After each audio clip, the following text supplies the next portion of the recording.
What's up guys, my name is Kel, and these are my top 5 Dark Souls 3 bosses. Keep in mind that this list is ranked both in terms of subjective difficulty and arbitrary coolness. Also, there will be swearing. Also, spoilers and shit. Before starting the list, let's first knock off a couple honorable mentions with the Dancer of the Boreal Valley and Aldrich, Devourer of Gods. The Dancer has awesome music, sets everything on fire, and bears ties to Lord's Blade Kieran. She was also one of the bosses that I beat on my first try. Aldrich is also pretty awesome. The fact that he literally ate the Dark Moon God Gwendolyn is badass in of itself, even if it makes no sense that your character could murder Gwendolyn in the first Dark Souls. I beat Aldrich on my third attempt, dying only because I stood in his Aerostorm like a pro. Both of these bosses are awesome, and I expect them to appear in many others' lists. Coming in at number 5, we have the Abyss Watchers, followers of the way of Knight Artorias, the Abyss Walker. This is one of the coolest fights in the entire Souls series. It really feels like you've stumbled across an endless battle with dead Abyss Watchers rising only to fight amongst themselves. It gets better when you shove your sword through the main dude's face and he proceeds to hellsing it up.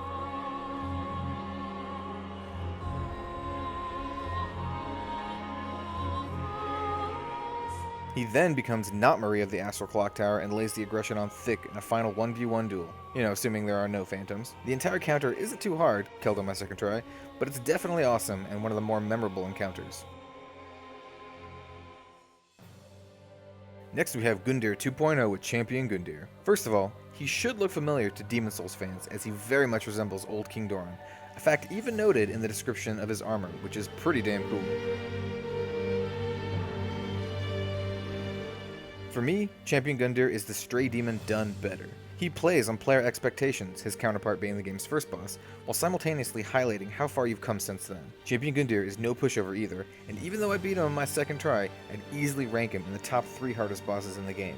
He's very aggressive, hits very hard, a winning combination. He's also a boss that is deceivingly lore relevant as well.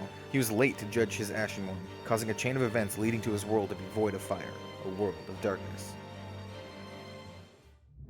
At number 3 we have the Twin Princes, Lothric and Lorien. First, let's quickly go over their difficulty. Even though I was able to beat them on my second attempt, I can easily see how these two give many other players a lot of trouble. After all, it is a hotspot for late game summoning. I actually really like the teleportation mechanics the two have, blinking out of existence only to reappear behind you, ready to lay a fiery smackdown. But Kel, you say, what would be cool about a pair of crippled royalty? Well, other than having my favorite new armor set of the game, they also have pretty cool and pretty sad lore tied to them. I won't go super deep into it here.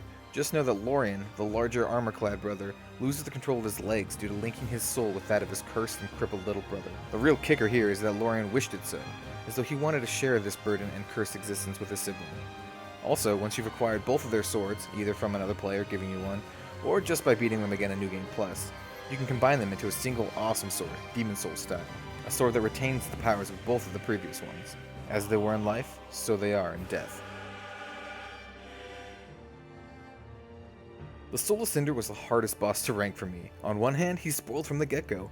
He's the guy on front of all the promotional material, and even on the cover of the goddamn box. Also, he's basically just a dude in armor wielding a coiled sword. On the other hand, he's actually the player characters from Dark Souls 1 and 2, assuming you link the flame, while simultaneously being Lord Gwyn. The Soul of Cinder is essentially the culmination of the essence of every being that is linked to the first flame, and that's actually pretty sweet. He's yet another boss I was able to beat on my second try, but I'd still rank him as one of the tougher bosses in the game, as many co-op hosts seem to die to him.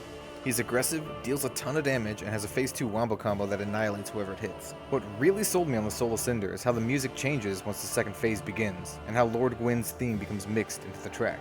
The area in which you fight him is also really fucking awesome, with the Dark Sign Eclipse looming high above, and the battlefield strongly resembling the Hill of Swords from Berserk. Oh yeah, he also fucking shoots Kamehameha waves.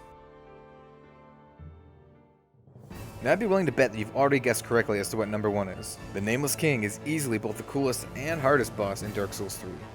In fact, he was the only boss in the game to kill me more than 3 times, and let me just say that I loved it. This is how you do challenge in a fair and rewarding way. His moveset is varied, punishing, and aggressive, but also telegraphed and avoidable. And all of this is only after you've managed to kill his Stormdrake mount as well. Did I mention that both he and his Stormdrake look awesome and that you fight literally atop a raging storm? Or that he's actually the long speculated upon heir to Sunlight, leader of the Sumbros and Lord Gwyn's firstborn? Oh, and then he also likely trained Dragonslayer Ornstein in combat before ditching the gods and siding with the Everlasting Dragons? Yeah, he's a fucking badass. Well everyone, those are my top 5 bosses for Dark Souls 3.